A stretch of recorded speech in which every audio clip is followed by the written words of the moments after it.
Right, welcome everyone. We're excited to have you here for our next edition of our webinar series, Genetic Variants and Reporting After Sequencing. We will have four presenters today, Meghan McGarry, Raraigh, Deanna Greene, and Mackenzie Wyatt. And we're going to jump right in because we have quite a full agenda. I'm Marcy Sontag from the Center for Public Health Innovation, and I'm joined here on the call today by my colleagues at CPHI, Yvonne Keller-Gunther and Colleen Shannon, who will be helping to facilitate today. I just want to make you aware of the other webinars in our series. You can follow this QR code. We'll put a link in the chat as well, so you can see the other webinars that we've had in the webinar series. They have covered the course of CF newborn screening, probably very familiar to this group, that newborn screening starts with the dry blood spot being collected and sent to the public health lab. There's testing in the lab that includes IRT and CFTR variant panel and or sequencing. And it's that piece of it that we're going to be talking about today and how we transition that into the next step of that communication of positive results to primary care providers and CF centers who will call the families. So it's these last two pieces that we'll be kind of focusing on today.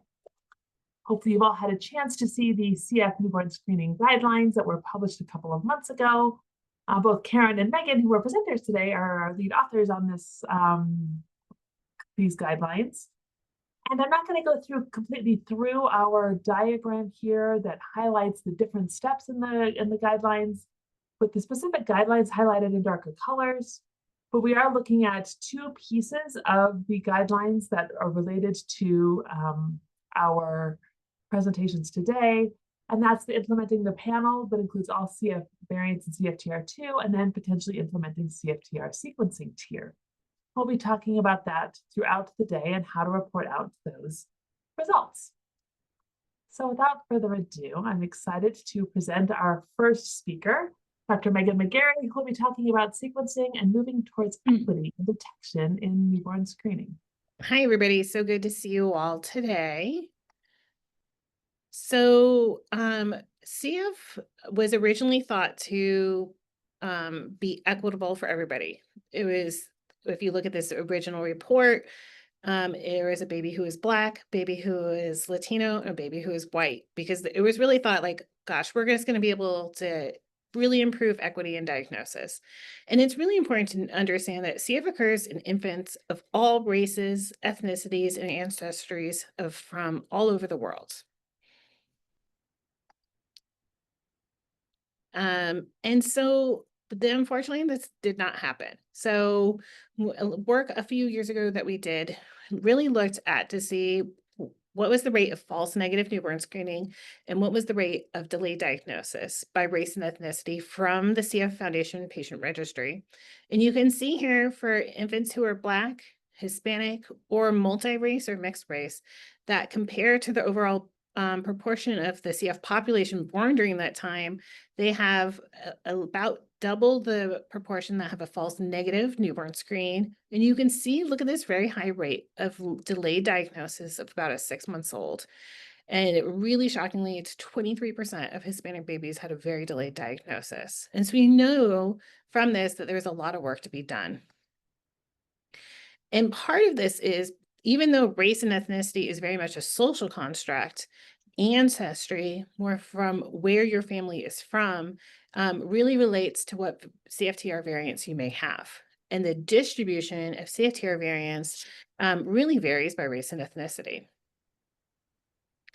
And really important to think about is that even among an ethnicity, such as if you look at Latino CF populations, the CFTR variant frequency is very different. So if you look here, these are the variants that are greater than 2% of their CF population. So pulling in a couple different papers here, look how different the variant distribution is. Spain, the second one is from across the United States. Then it's just in the Southwest and then in Southern California. We also did work looking at Puerto Rico and Dominican Republic, and the variants are completely different in the frequency. And so these are really groups that are quite diverse from each other. And this also holds true for our Asian CF populations. So if you compare variant frequency, once again, this greater than 2% allele frequency from in the UK, South Asian populations to in Canada, to the third one is UK other Asian populations, and Canada other Asians, like very different frequencies. And so when you think about this, it's very hard to come up with a couple of variants that are going to capture this population. And so the next work we did is we took data from the registry, and we wanted to see, well, how are those variant panels that are commonly used in newborn screening or prenatal testing, how do they work? So in the black here, this is looking at the overall population of what percentage of people with CF have at least one variant detected using this ACMG panel, which was about 23 variants at the time. And so it looked great, 93%. But when you look by race and ethnicity, you can see it does really poorly. So it's only a little bit over half of people with CF who are Asian will even detect one variant in them. And you can see about 3/4 of those who are Black. And then it still is missing about 20% of Hispanic, Native American, or people with multiple races. And that's just not acceptable. So we said, well, what about the Illumina 139? This is really much an expanded panel.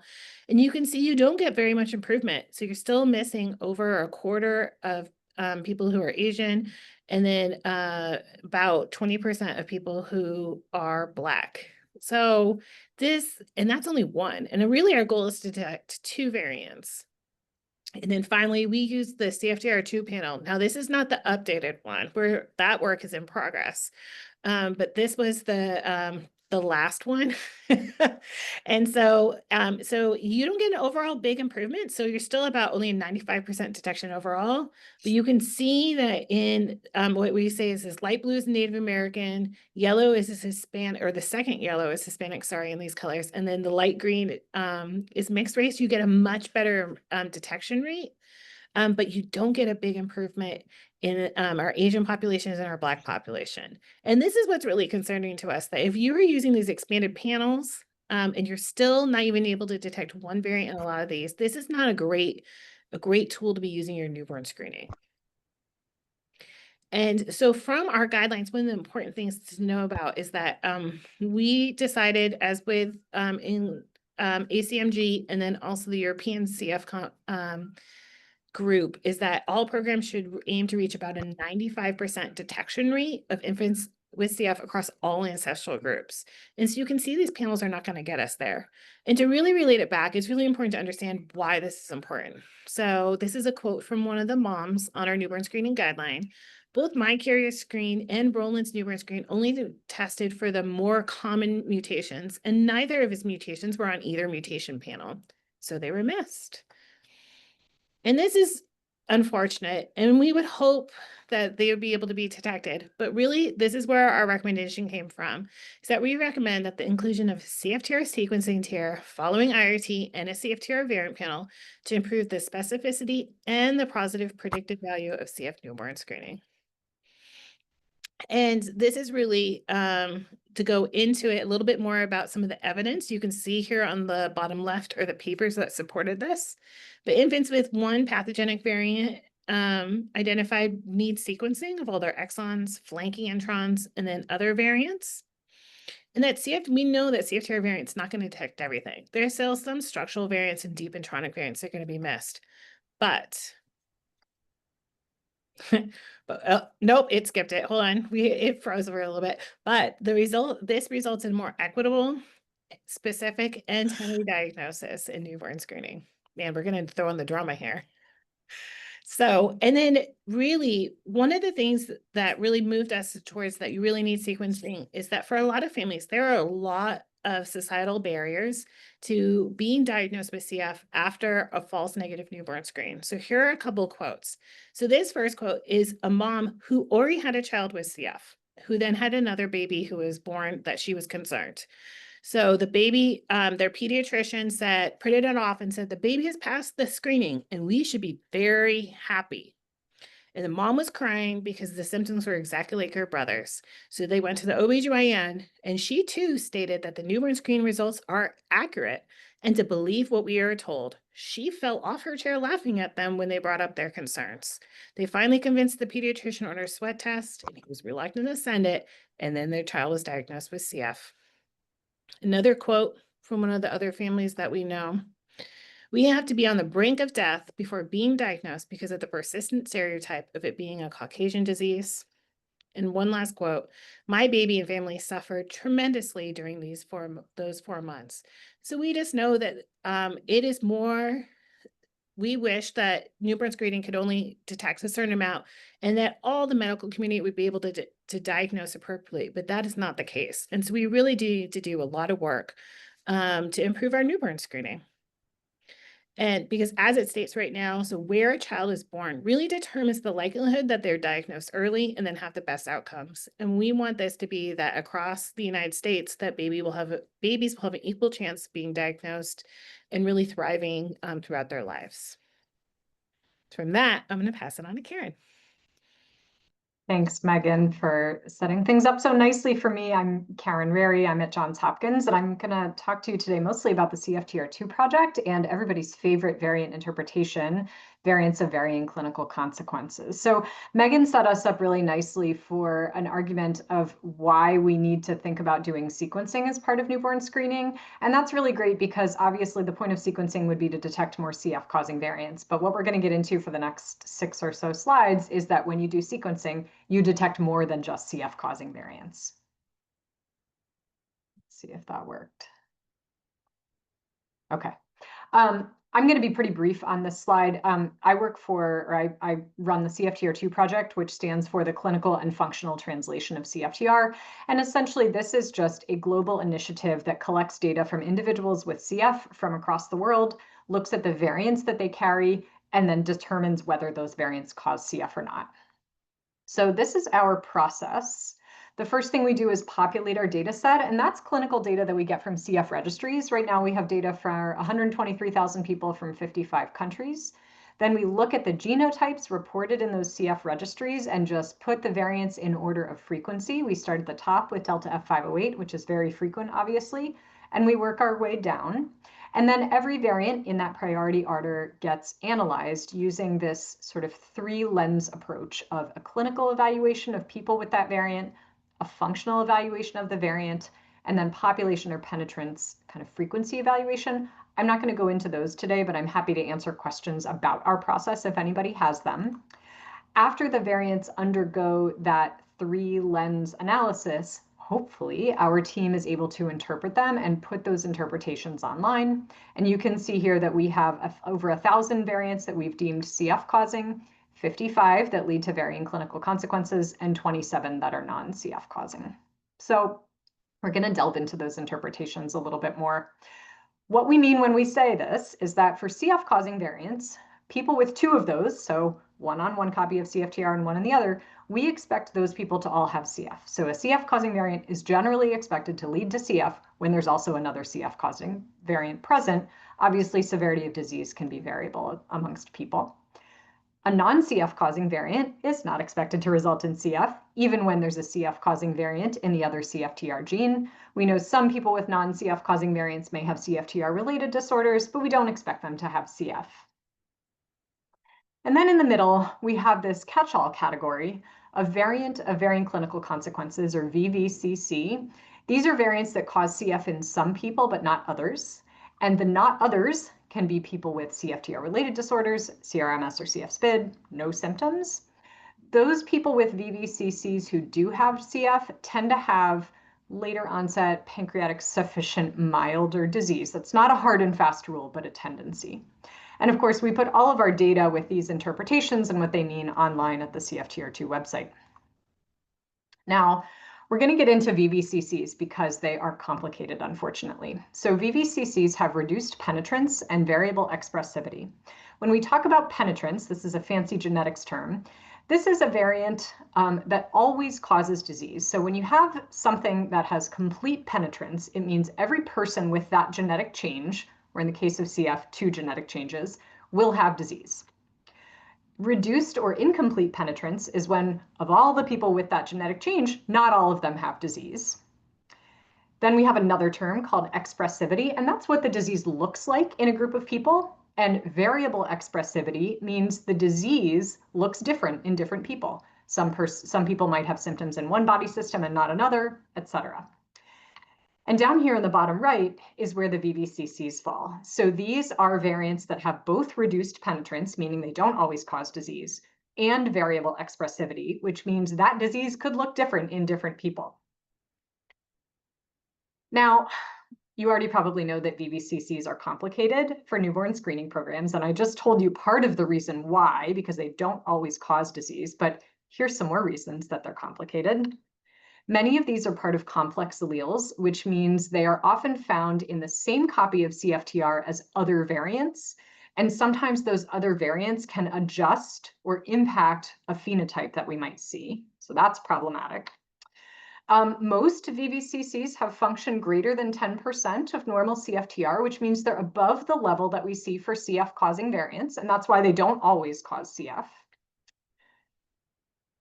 Many of these are relatively common in the population, which means you will find them and you will find them frequently. Nearly all VVCCs are on label for CFTR modulator therapies, which means they are important to identify in people who really do have CF because there are treatment implications. And as I'm sure everybody on this call knows, VVCCs are frequently found in individuals with CRMS and CF SPID because we see them on newborn screens and we can't always say what they'll do. And the point that's over on the right there in orange is the one that I want to make. So the outcomes, the clinical outcomes of variants of varying clinical consequences that warrant newborn screening reporting, meaning a clinical outcome that's CF, we want to report those on newborn screening. Those outcomes are possible, but it's very difficult to predict how frequently that outcome will occur and in whom.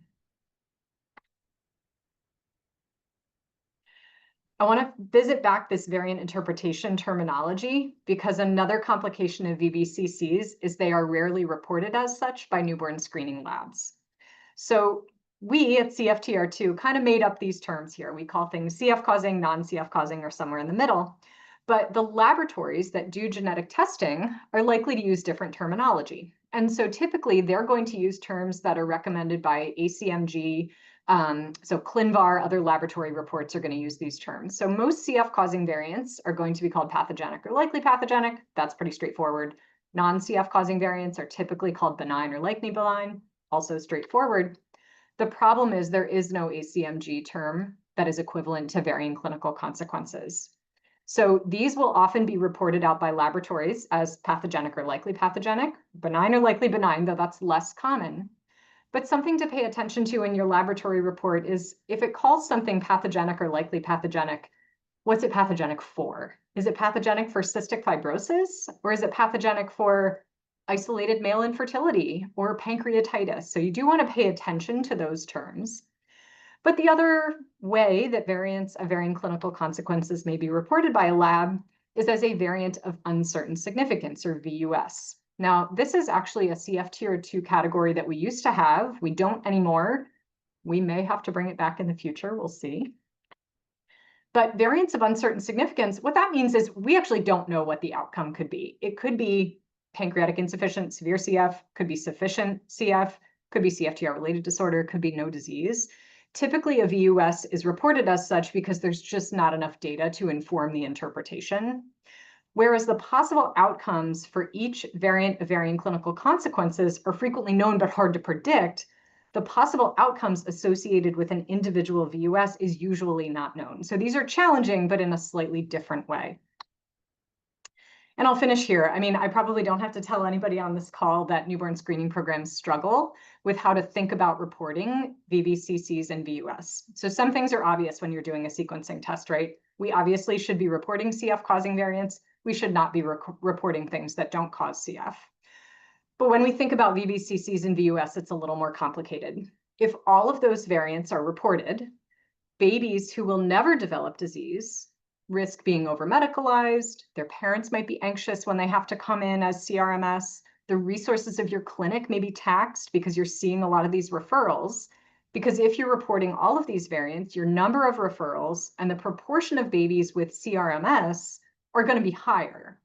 Now, if the program were to choose not to report any VVCCs or VUS, there are going to be some number, and we don't know that number, but some number of babies with CF who might be missed by the newborn screen and might not be diagnosed until they present symptomatically. But in this case, the number of overall referrals following newborn screening and the proportion of CRMS will be lower. And so this is a challenge. And crafting a newborn screening algorithm that both prioritizes CF diagnoses and minimizes identification of healthy infants really requires critical thinking about if and how VVCCs and VUS should be reported, and whether those decisions should differ based on the specific variant. So I've offered you a lot of problems and no solutions, and I'm going to set you up to hear a little bit more from Deanna Greene and Mackenzie Wyatt. Thank you. Well, thank you, Karen, Megan, Marcy, and Yvonne, letting us all talk about this. That was a great setup for me as well, mostly because I wish we had this conversation about like 6 years ago before Florida embarked on all of this. So I'm going to give you a firsthand experience from the state of Florida on what has happened since we adopted the next generation sequencing in our state. And to give just a little bit of background, the current Florida process is set up where we have 11 contracted CF referral centers throughout our state, in our major metropolitan areas, but other locations as well. We had already been meeting quarterly as a newborn screening group with the 11 CF referral centers. And the CF referral centers are meant to perform sweat testing, diagnostic evaluations, and genetic counseling for these patients that are referred to us.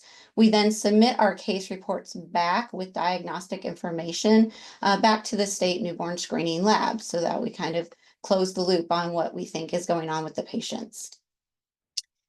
So in Florida, starting in 2007, we started our first CF screening program.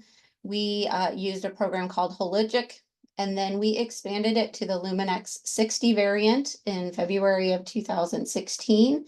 We switched over to the Agena expanded panel, which included 74 variants in 21. And then finally in January of 22, we elected to adopt the next generation sequencing. And that was because we have a relatively diverse population in the state of Florida. And just as Megan kind of set everything up, we didn't want to miss any of those babies of other backgrounds just because we were limited by a variant panel. And so we expanded it in our state. This is currently the methodology by which we use. I know in a lot of these calls, we've talked about different things, like do we have a floating IRT? Do we have a cutoff IRT? So of course, our first tier is always that IRT. And if you're less than 50, you would be considered normal. So that means anything greater than or equal to 50, or you happen to be in the top 4% of the IRT born on that day. So we kind of use both a fixed and floating, if you will. You'll go on to our Agena panel, and then based on that panel, if we found 2 disease-causing variants, then you would automatically be listed as a presumptive positive and may have already been sent out to the referral centers. If not, and we only found 1 variant or no variants, then we will have sent you on to our next generation sequencing. These are some of the terminologies, and we're going to get into this in a little bit, but we use what Karen just properly addressed was the terminology in ClinVar, which is pathologic, likely pathologic, a variant of unknown significance.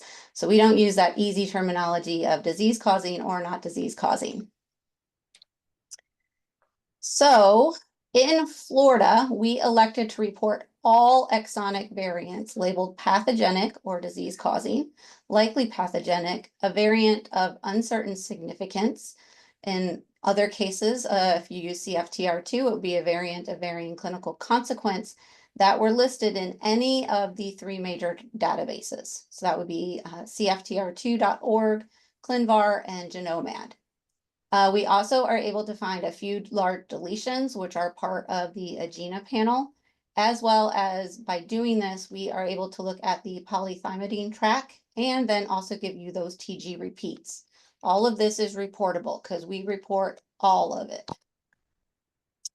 If there is a discrepancy between the database, the most conservative, otherwise the more inclusive classification would be selected. So if Karen's reports that it's not disease causing, but in any of the other two databases, something says that it's a variant of unknown significance, uncertain significance, it would be reported out as such, a variant of unknown significance. And this is how it comes to us as the center. This is what it would actually look like. So you might recall some of these names. We've got a patient with R117H, and it comes out to you over here. It's pathogenic if it's with 5T, but it may be a variant of unknown significance with 7T. Either way, it's getting reported to you as possibly pathogenic. Then same thing down here, a 5T variant. In this case, we knew that it was TG12. It again is being reported out to us as a variant of uncertain significance or pathogenic. So after we adopted this in the state of Florida, we had a huge number in the increase of referrals to our centers. So again, if you recall in the last slides, I told you we started this really in 2022. By expanding our panel to Agena in 21, we almost nearly doubled the number of referrals to our centers. And then once we added sequencing to this, we nearly tripled. So going up from 400s to the 1200. Additionally, on top of that, if you actually look at it by those 11 referral centers, any one of our centers was experiencing more than 50 referrals to go on to a sweat test each year. And some of our centers were experiencing 250 referrals alone as a single center in the state of Florida. That's more than some of you in your whole state. We, however, were also reporting out whether you had two variants or a single variant. So any one abnormality would have gotten flagged and referred to the referral center. More than 2/3 of our variants were just single variants, and about 1/3 were multiple variants, meaning more than one, so two variants. But as we looked over time, none of the single variants led to any type of diagnosis of CF. We are actually 0 if you have a single variant. Again, prior to 22, that was one of the main reasons we wanted to change to newborn screening. Many of our variants were being picked up, and we didn't want to have to go on to sequencing later to see if there's a second variant. But that came with a lot of other changes as well. So over the course of time, in our 3 years now that we've adopted newborn screening with NGS, we have stayed relatively the same in the number of CF patients. We are still only at about 32 that we're picking up per year. However, we've had a great number in our CRMS cases, nearly tripling those. And then the same thing goes for our carriers. We've now identified many more carriers because we've been reporting out those single variants.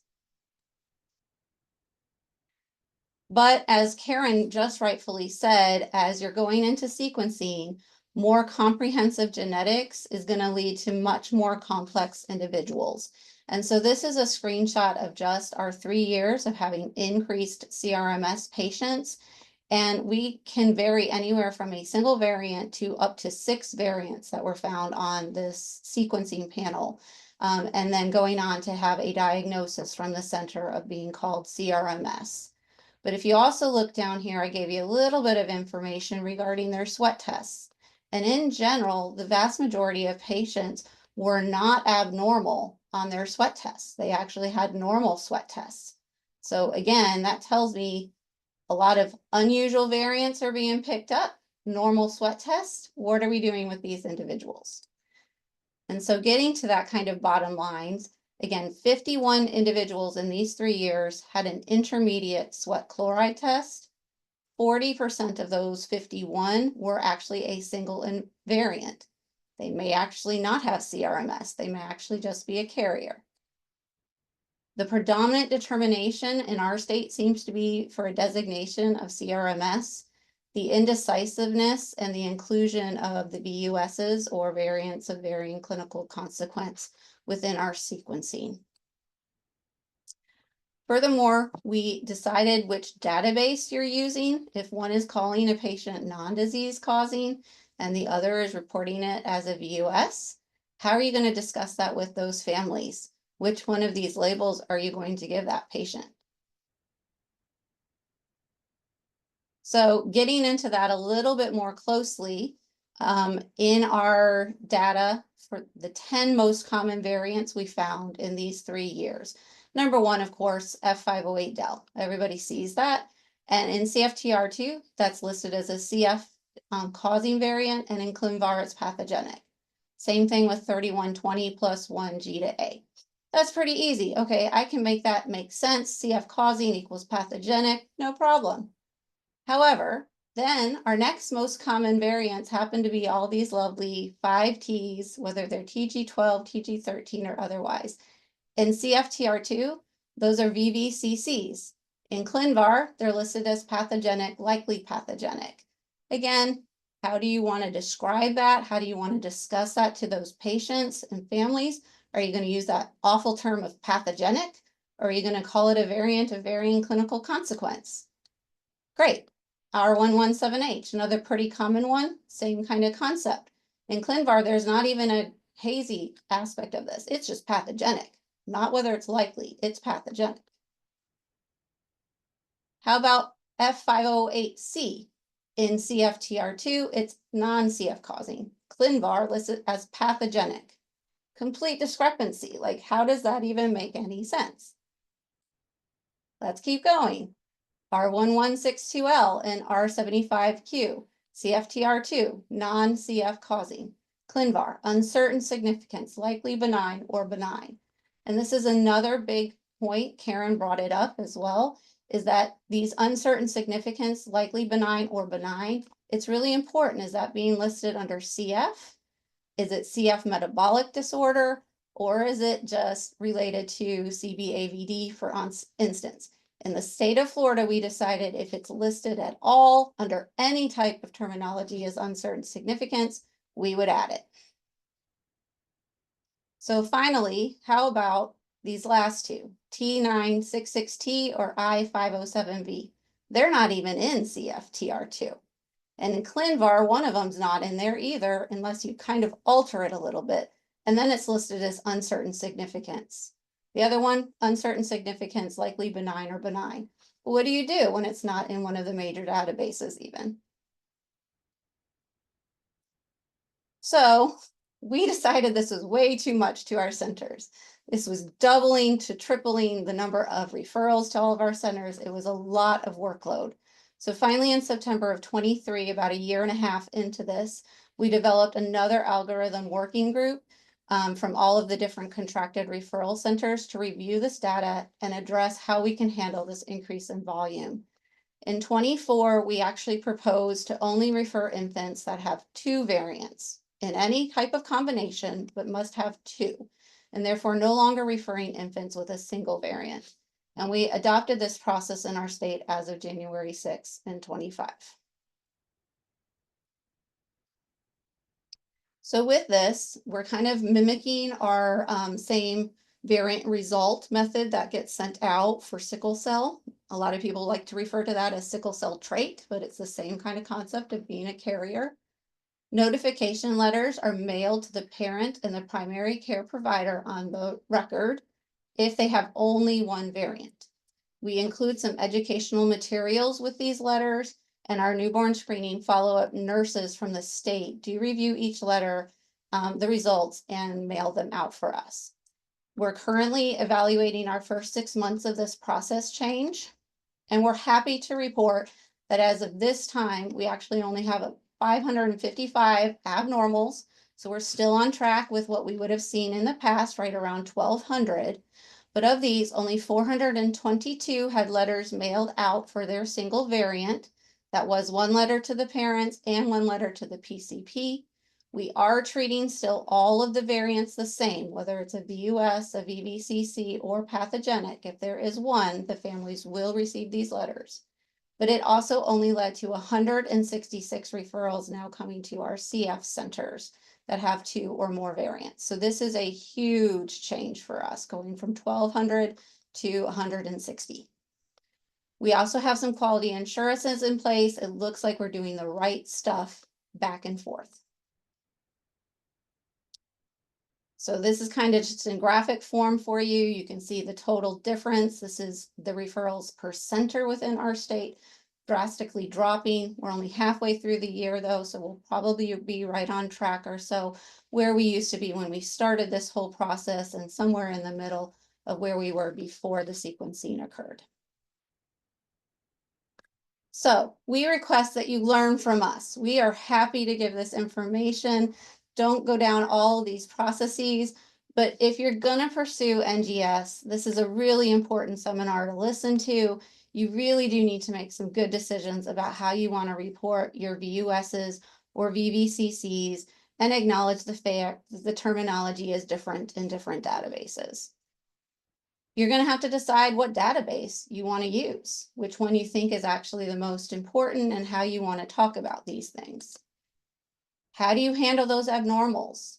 Are you going to report out all the one variants and have your CF centers do a bunch of sweat tests? Again, over medicalizing families from time to time? Or are you going to only refer to your CF centers those that have more than one variant? If you refer only one variant, make sure you can accommodate all that significant number in the number of referrals.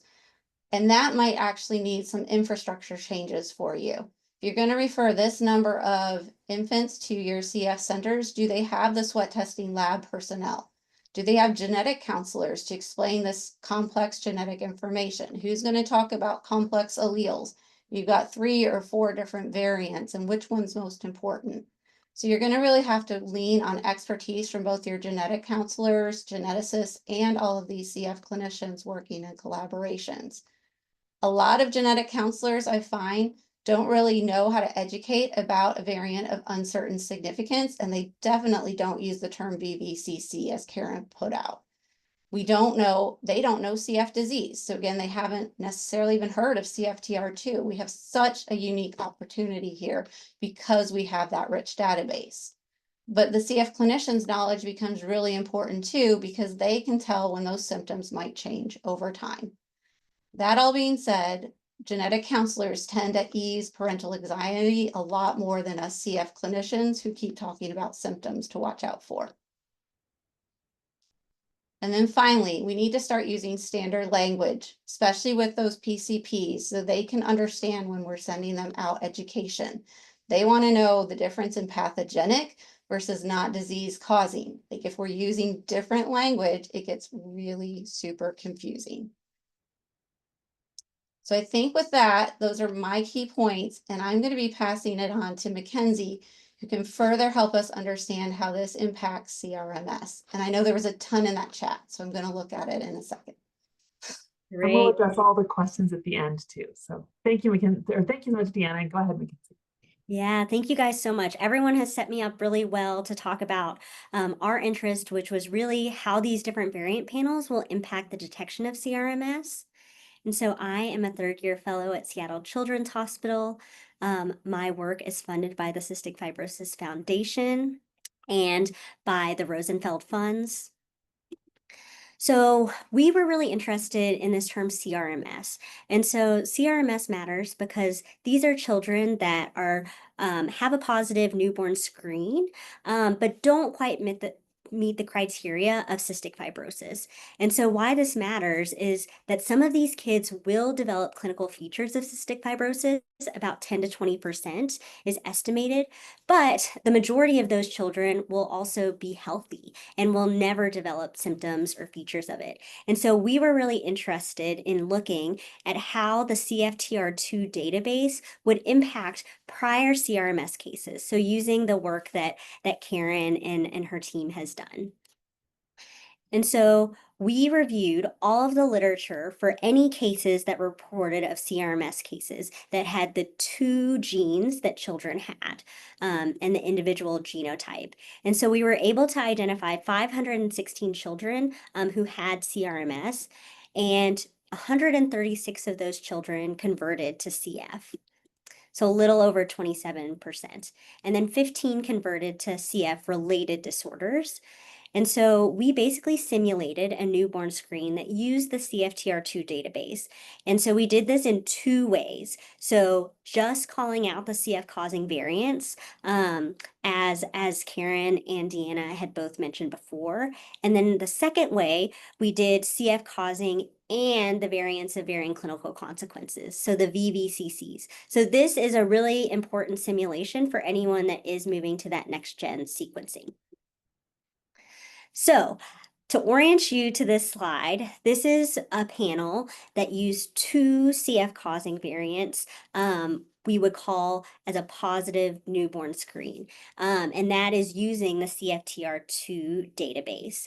So on the y-axis is the number of children, and then on the x-axis, on the left-hand side, we have the original diagnosis from the paper. So all of these children had CRMS, which is 516 from the 16 papers. And then on the right-hand side, we're going to move to how using the CFTR2 database would reclassify those diagnoses. So as you can see, there were about 45 children that were diagnosed with CF from the onset in the orange, which is great because they had a faster diagnosis of cystic fibrosis using the CFTR2 database. So that's about 9% of those children.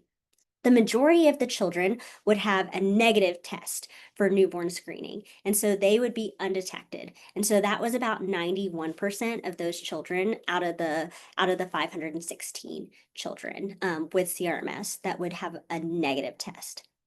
Some of the children who have CRMS, end up having cystic fibrosis. But overall, the big takeaway is using just the CF causing variants, it completely gets rid of the CRMS detection because you aren't referring those children with the different variant types.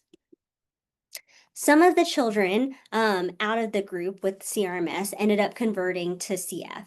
And so that's in that green box on the left-hand side. So 136 of those children ended up converting to cystic fibrosis. So as you can see, 45 of those children in the orange would be diagnosed with CF, but you're going to have a significant proportion of the children who convert to CF that are missed and have a false negative test on their newborn screen. And so that is about 91. So about 2/3 of those kids would have been missed on their newborn screen. And as Megan mentioned earlier, it takes a lot to be diagnosed later on in life.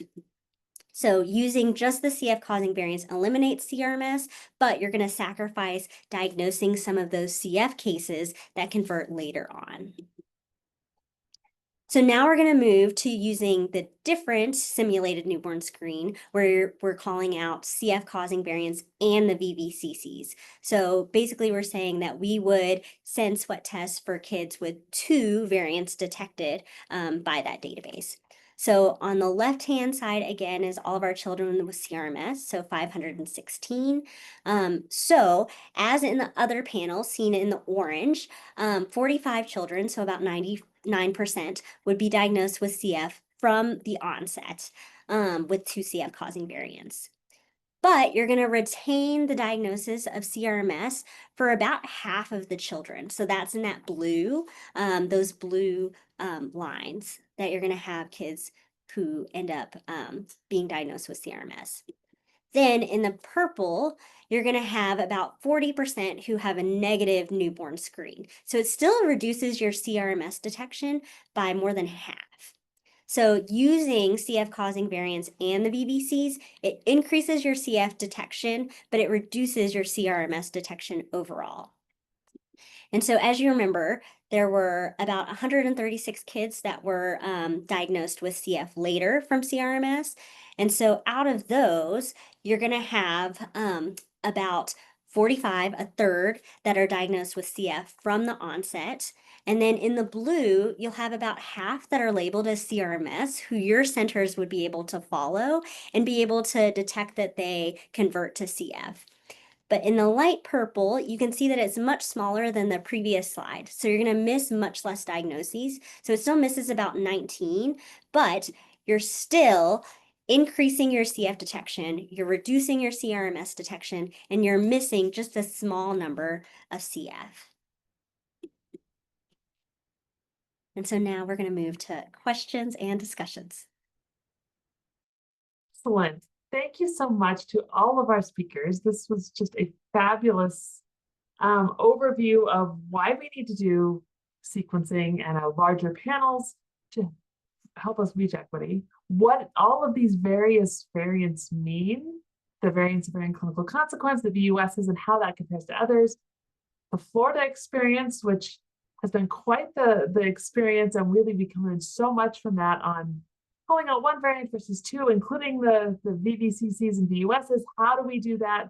And then a new approach to how we think about incorporating those VVCCs into our newborn screening and finding that right sweet spot for CRMS and CFTs calling. So thank you so much for this.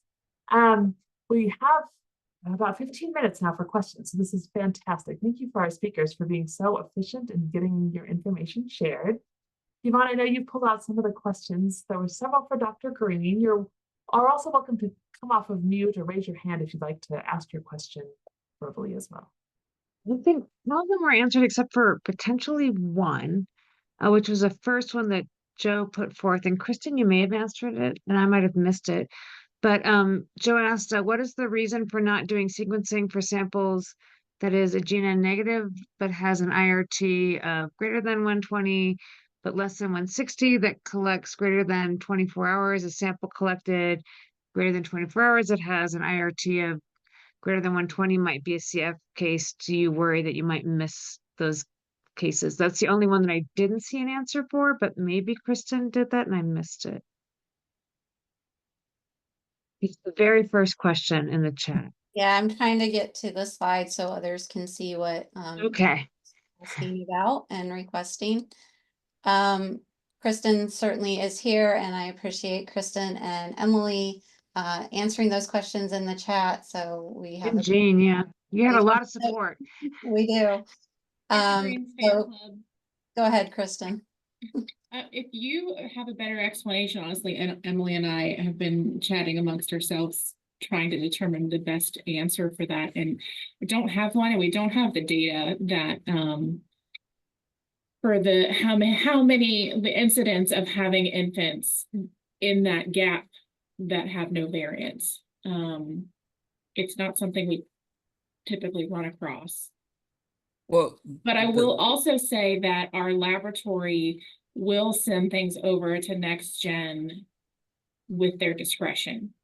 So if something looks funny on second tier, or if they, you know, say this kiddo had a previous specimen with also elevated IRT, they would then make the decision to send it over to NextGen. Okay, thank you. Yeah, I think part of the reason for this is really just calling out, we wouldn't necessarily send it over if an infant was born less than 24 hours of age and did our screening. They do need to be over 24 hours of age for any of this, really. And I know you have the high IRT cutoff as 160, and you will, like for the CF borderline, do you refer out if any IRT greater than 160, but there's no variant detected on the NGS on your end? We do not. You do? No, we do not. Not at this point.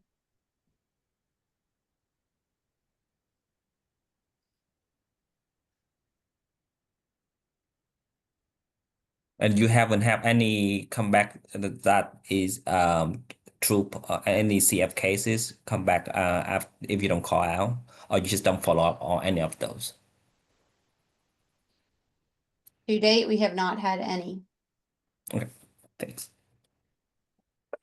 Joe brings up a good point that we need to continue to watch the false negatives for all of our newborn screening programs. So as they come in and say, oh gosh, we did see some in that window, that, you know, maybe we need to continue to shift our, as we understand more about the algorithms. And I really applaud Florida because they have done such a great job of saying, hey, we're gonna jump out on the limb, we're gonna take the lead on this, and here's what we're gonna do. And then they went, okay, this is overwhelming our CF centers. We can't do this many sweat tests. We actually were delaying the number of sweat tests or the time of sweat tests because kids with true CF, there were no spaces to get them sweat tests in clinic because they were overwhelmed by all these infants with one variant. So congratulations to Florida for tackling this, and across multiple physicians, multiple centers. It was a big undertaking, and you're still learning, and I really appreciate you sharing this all with us. Did you want to continue down that path, Deanna, or I was going to take the No, I know that Florida, you guys have shared your story a few times, and every time I hear it, I just applaud you because I think it's amazing that you're willing to share, and I think people have learned a ton from it. So it warms my heart every time you share it. So thank you. Well, and I wanted to call out, because this was one of the things in the chat, for others who may not have missed it. There was a question from Megan, did this affect our time to diagnosis? And as Jean, my newborn screening coordinator, pointed out, for us, just at All Children's, and again, we were in the middle of the pack there, so I can't speak for those who are having 250 referrals. But for us, we did delay a little bit of our time to diagnosis. It went from usually 28 days to 36 days.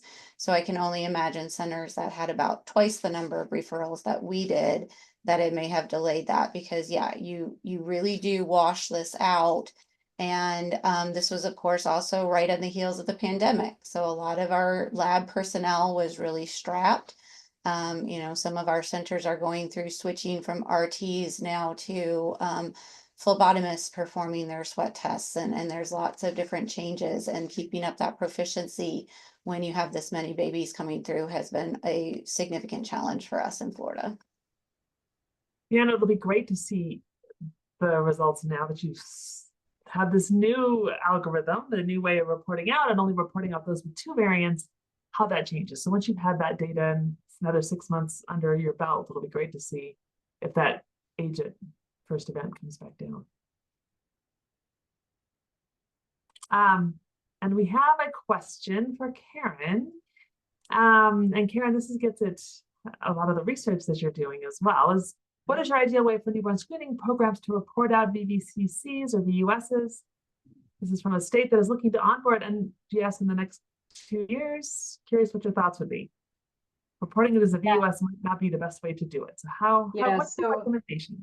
I have many thoughts on this, and I'll start by telling you what I think the ideal situation is, and I hope we can move toward this because we don't have it right now. But in an ideal world, we would better be able to assign a risk level to specific VVCC. So I already told you we have 55 that fall into that category in CFTR2, but some of them lean toward CF causing and some of them lean toward non-CF causing.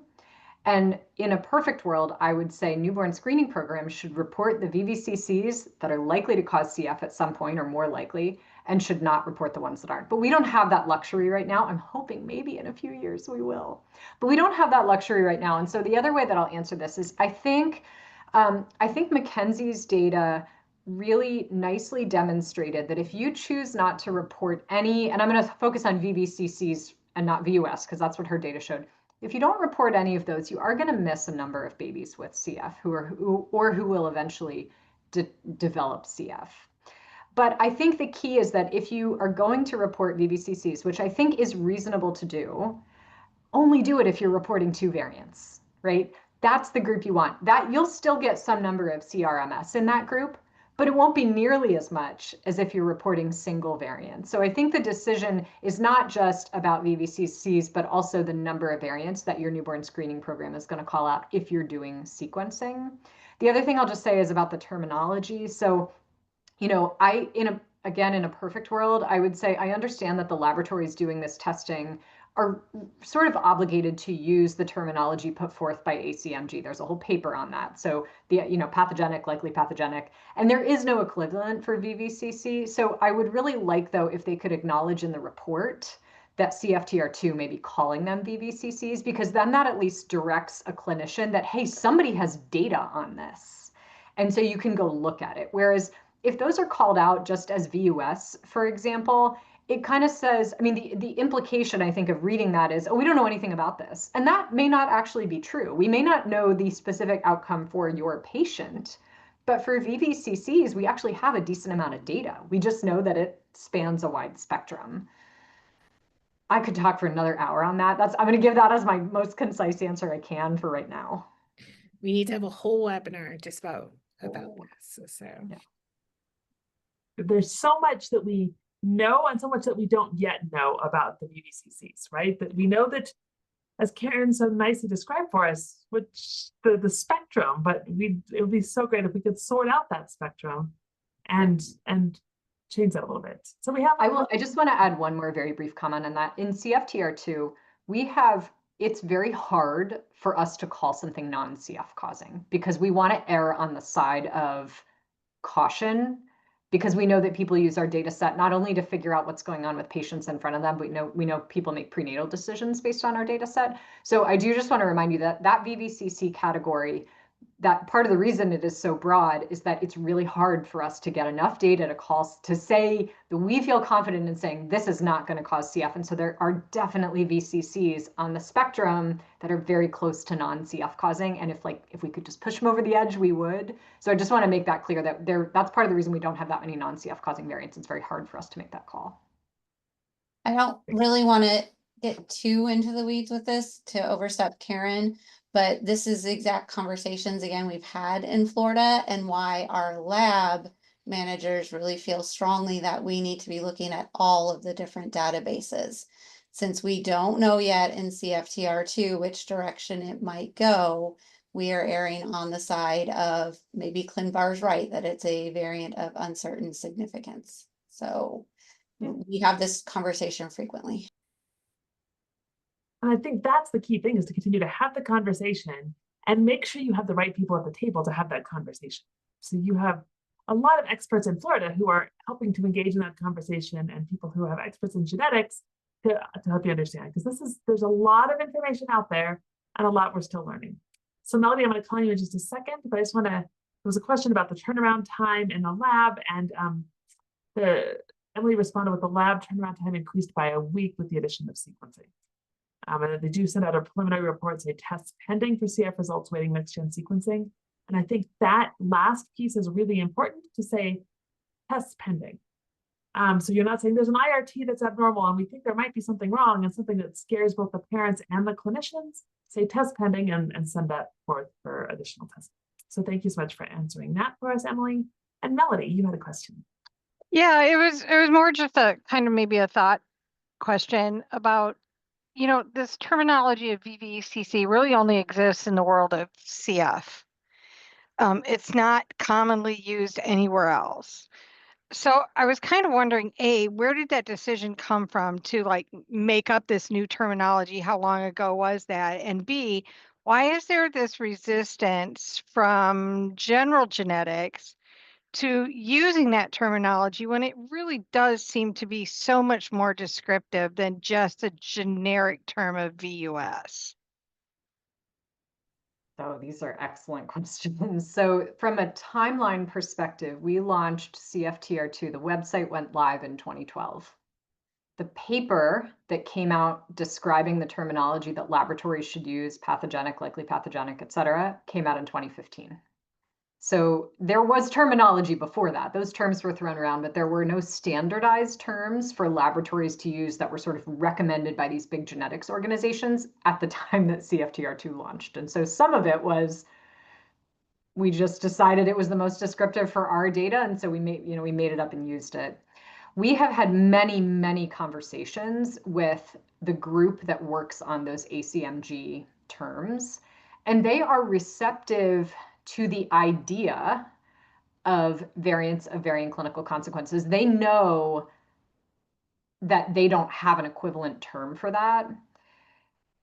It's a very complicated answer. Part of the reason they are a little bit resistant is that their terminology has to cover a variety of conditions and genes. And so in cystic fibrosis, we usually consider CF to have complete penetrance. If you have 2 CF causing variants, as far as we can tell, you will have CF.